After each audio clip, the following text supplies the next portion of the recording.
High বন্ধুরা, এই গাছটার কথা মনে আছে?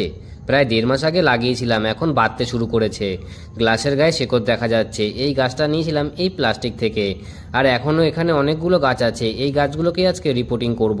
এর জন্য নিয়ে নিয়েছি পরিমাণ মতো মাটি আর 1 মুঠো গোবর সার, আর এদেরকে ভালো করে মিশিয়ে নিতে হবে।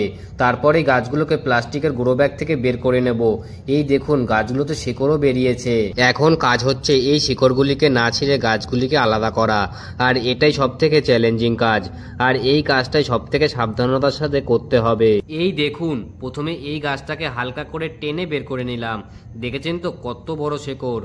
তারপর এই শেকড়টা তো আরো বড়। এইভাবেই এক এক করে প্রত্যেকটা গাছকে আলাদা করে নেব। এখানে মোট 10টা গাছ আছে। আপনাদের যদি কারো জেট প্ল্যানের শখ থাকে তাহলে এই ভিডিওতে কমেন্ট করতে পারেন, যদি সম্ভব হয় আপনাদেরকে দিয়ে দেব। এভাবেই প্লাস্টিকের গ্লাসে লাগিয়ে দেওয়ার পালা। প্রথমে হালকা করে মাটি ভরে নেব, তারপর গাছের শেকড়টাকে গ্লাসের ভেতরে ভালো করে সেট করে নিয়ে ওপর দিয়ে মাটি দিয়ে দেব, আর সামান্য প্রেসার দিয়ে গাছটাকে দাঁড় করিয়ে দেব। এইভাবেই এক এক করে সবকটা গাছকে লাগিয়ে দেব। আর একটা কথা, এখন দেখছি আমার চ্যানেলে ভিউজ একদম কমে গেছে। আপনাদের কাছে একটা অনুরোধ, যারা এই ভিডিওটা দেখছেন প্লিজ চ্যানেলটাকে সাবস্ক্রাইব করে একটা লাইক করে দেবেন, আর যদি সম্ভব হয় একটা কমেন্ট করে দেবেন। এইবার প্রয়োজন মতো জল দিয়ে দেব, তাহলেই আজকের মতো কাজ কমপ্লিট।